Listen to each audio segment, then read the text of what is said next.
Jude Warne, welcome to A Breath of Fresh Air. I'm so excited for you because, as many people do not know yet, you've written this amazing book about Boz Scaggs. What's different about this book is that you haven't actually interviewed Boz Scaggs as you did with your last book featuring the history of the band America, but you've done it from your very own perspective. So I want to hear all about it, please. Well, similarly to my America book, it is a lot of my opinion and analysis of the music. That's my specialty, and that's what I like writing about. So it really does a deep dive into all of the records, that studio albums that Boz put out, like the America book did. It's true he was not interviewed directly for it, but I did get to speak to a lot of his collaborators, which I think makes it exciting. And they come from different eras of his work. So I got to talk to Jim Peterman from the early lineup of the Steve Miller Band, which was really great. The real early days when Boz was just starting out. And then several members of Toto were really wonderful. And four of them are featured in this book. And David Paich was kind enough to write the foreword. And he, as a lot of us know, wrote a lot of the Silk Degrees album. It's a fabulous read, but I guess my very first question to you is how come Boz didn't want to be interviewed? What did he have to say about that in declining the offer? He's been a bit reclusive in recent years, I think, just in terms of he's keeps to himself and stuff. And I don't know the precise nature of that, but I write whether the artist, is involved or not. That's because all of my writing is about the records and the music. So it never really goes into the personal lives of artists. So to me, it's not really affected by that too much. As if you read the America book, it's all about their I records. agree. Yeah, right. So what inspired you so much about Boz Scaggs? Well, I've been a fan of his music for a long time. I like that he was very influenced by the blues, especially when he was first starting out, the older American blues artists, and you can hear that in the early work and his early work with the Steve Miller Band. And then that he gradually kind of went into the dance disco sounds of the 70s gradually in the with the Silk Degrees record, which was his biggest success. But then if you study his whole arc of his career and if you read the book and you take it all the way through, recently in the last couple of years, several years, he did an album trilogy of blues, mostly covers, and it was kind of a full circle journey. So you can see his real love is there still, but yet he had all these offshoots, like working with Duane Allman in the 60s on one of his first American record. So it's just by by writing the book myself, I got to go into talking about different parts of music because Boss has covered so much. Like there's the section about standards when he covered several standards songs for two albums in a row, and I got to go into music history there, which I love writing about. Yeah, well, I mean, Silk Degrees was Boz's seventh album. He had to wait quite a while for such success anyway. His body of work speaks for itself, and I think he's doing some more shows this year. He hasn't performed in a while, and put the COVID years in there, and that's a longer stretch still. From the art that I've studied with him, he's very true to himself and just seems to follow his own impulses artistically, which is what part of what I love about his legacy. Now, I mean, it has to be said, well, you're not a very young girl, but you're a young girl compared to the generation of Boz Scaggs fans and Boz Scaggs himself. What intrigues you about this classic rock music of the day? How'd you get into all that?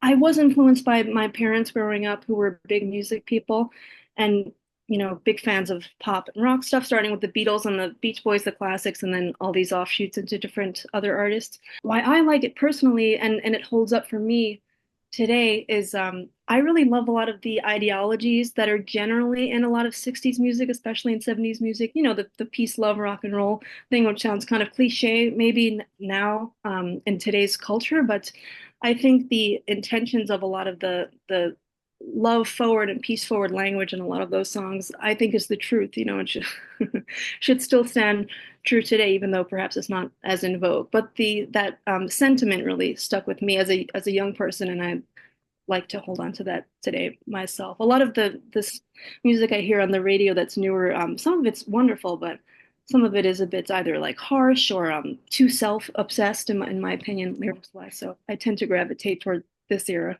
Well, classic rock fans like me, like your parents, like the entire generation of people probably watching this interview, would absolutely agree with what you're saying, that in its day, the 60s, 70s, 80s music was the best that's ever made. It's refreshing to hear a young person actually agree with that point of view. Why Boz in particular? Well, I always loved the Silk Degrees record, and frankly, I felt, there was a need in the literary marketplace for some discussion about all of his different albums, and I wanted to step up and do that this time The way around. around. And I think there are a lot of people out there who don't know that Boz Scaggs' career perhaps has spanned that many decades. A lot of people only know him for Silk Degrees. That's a good point too, and that's how when I wrote about America too, I felt so many people were rightfully so familiar with the hits, but there hadn't been so much discussion about those other, deep cuts of these great albums, which I really love a lot of. So that's what I tried to do with this Boz Right. book too. So, with your deep dive into the music of Boz Scaggs, Jude Warne, what's one thing that you could pull out of there and share with our viewers now? Well, which I like to feel I already knew on some level of, but by really doing a deep dive myself into listening to each track, each album in an intense way, I really like how his music has great commentary about relationships, romantic relationships, and love songs, like many pop rock artists get into anyway. But a lot of his songs are more nuanced. They pick up the nuances of relationships in a subtle way that I really appreciated as a writer and listener. And when you say you do a deep dive and like really immerse yourself in listening to it, what does that entail?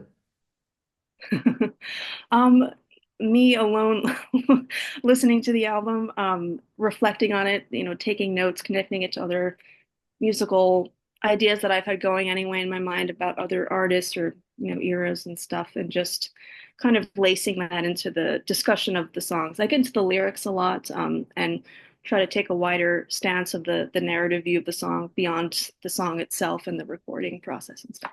So, how long do you spend doing that? What does putting together a book like this take in terms of time Um, and energy? Well, this one took about a year, I think, with getting that first draft that I was happy with. And then like another year or so of editing and rearranging and stuff. Right. So David Paich did some of the writing with Boz Scaggs, didn't he? What did he have to say about Boz and the music? He has a wonderful, opinion and memory of the time he worked with him on Silk Degrees. And David was just starting out at that time, really. So he was in a very excited stage in his career. And I think the meeting of them together artistically was really exciting and wonderful.